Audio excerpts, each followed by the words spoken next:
ॾाढे सुंदर तरीक़े सां सम्झायो अथऊं कि सॼो शरीर आहे असांजो, इन में ई चारई वर्ण आहिनि। मुख जेको आहे इहो सम्झो वर्ण व्यवस्था जे अनुसार इहो ब्राह्मण आहे। मुख, इन मुख मों ई तव्हां भगवान नाम उच्चारण कंदव, कीर्तन कंदव, ज्ञान ॾींदव, कननि सां ॿुधंदव, ठीकु आहे। ऐं हथ जेके उहे क्षत्रिय आहिनि। क्षत्रिय छा कंदा आहिनि? असांजी रक्षा कंदा आहिनि, हा न, बचाईंदा आहिनि, तलवार बंदूक हलाए करे देश जी रक्षा कंदा आहिनि। त अहिड़ी तरह सां असांजे मथां कोई अचानक ईअं हथु लारे त ॿई हथ अॻिते अची वेंदा आहिनि। दुर्घटना में किरण लॻूं त कोई सिधो किरंदो न आहे, पहिरियों हथ ईंदा आहिनि, बिना सोचे वीचारे पंहिंजो पाण ई हथ अॻिते अची वेंदा आहिनि ऐं शरीर जी रक्षा कंदा आहिनि। हे आहिनि कि न क्षत्रिय? चओ हरे राम। हे हथ असांजा क्षत्रिय आहिनि। वरी अचो व्यापारी वैश्य, हे पेट असांजो वैश्य जाति जो आहे। छो? अरे भाई वैश्य छा कंदा आहिनि? सामान इकठो करे सभिनि खे वितरित कंदा आहिनि। हे पेट वीचारो सभु शयूं अंदरि रखंदो आहे, रखी करे बि रखंदो न आहे। बादाम खाओ, काजू खाओ, जेको खाओ, दाल चांवल भात खाओ, फल फूल खाओ, हाँ, वेंदो त मुख जे द्वारा, रखंदो पेट आहे। पेट रखी करे बि न रखंदो आहे, सॼे शरीर खे पुष्टि ॾींदो आहे, सॼे शरीर खे।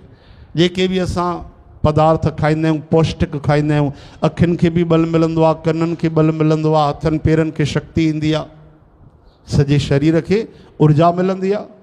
ऐं हेठि पेर आहिनि। पेर छा कंदा आहिनि? सॼे शरीर जो भार ढोईंदा आहिनि। पेर ई त आहिनि। पेरनि जे द्वारा असां हलंदा आहियूं, वेंदा आहियूं, ईंदा आहियूं, हिकु शहर खां ॿिए शहर हली वेंदा आहियूं, हिकु देश खां ॿिए देश हली वेंदा आहियूं। हे पेर ई त आहिनि वीचारा, भले 1 फुट जा बि कोन्हनि, लेकिन पेर ई त आहिनि जेके ख़ैर ख़बर लहंदा आहिनि, सॼे शरीर खे खणी वेंदा आहिनि। पेर कॾहिं ईअं न चवंदा आहिनि असांजो वज़न त 1 किले जो कोन्हे, 100 किलो असांजे मथां चढ़ाए छॾिया अथव, असांजी हड़ताल अथव, सुभाणे खां अचणु वञणु बंदि।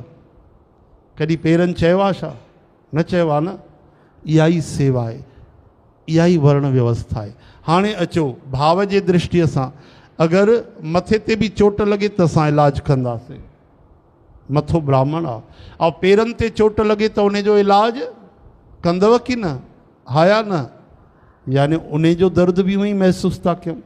हाणे व्यवहार जी दृष्टिअ सां ॾिसो भाई, असां हलंदे चलंदे संतनि गुरुजनि वटि वेठा आहियूं, सत्संग में वेठा आहियूं, हथु लॻी वियो पंहिंजे शरीर ते, अखियुनि ते, त हथु धोअण न वेंदासीं। इहो ई हथु अगरि पेरनि ते लॻी वञे त रामायण खोले पढ़ंदासीं। पेरनि ते हथु असांजा हुजनि, पेरनि जी मिटी हथनि ते लॻी वञे, गीता खोले पढ़ंदासीं, गुरु ग्रंथ साहिब जो वचन वठंदासीं? न। गुरुनि खे प्रणाम कंदासीं, सेवा कंदासीं? न। छो? हथु धोई करे पोइ कंदासीं। इन जो मतिलबु छा? पंहिंजे पेरनि सां दुश्मनी आहे? असांजा पेर दुश्मन आहिनि छा? छा असां पंहिंजे पेरनि सां नफ़रत कंदा आहियूं छा?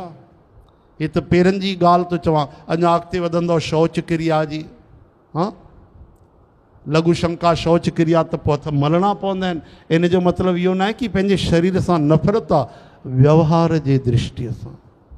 चओ हरे राम। भाई पेरे त ब्राह्मण खे पइबो,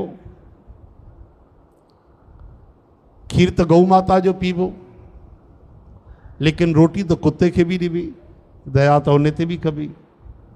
पूॼा त गऊ माता आहे, पूॼा कुत्ते जी न थींदी, पूॼा त गऊ माता जी थींदी। त इन जो मतिलबु इहो न आहे कि असां कुत्ते जो अपमान था कयूं। ॾिसो भाई, असां त कर्म जो व्यवहार था हलूं, पर जेको जन्म थींदो आहे उहो असांजे कर्मनि सां थींदो आहे।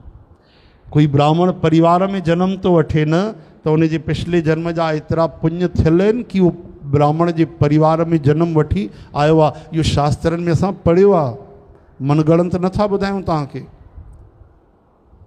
सॼी दुनिया छो न ब्राह्मण ठही वई, सॼी दुनिया छो न शूद्र थी वई? न, जंहिंजा जहिड़ा कर्म हूंदा आहिनि उनखे ओड़ो जनम मिलंदो आहे।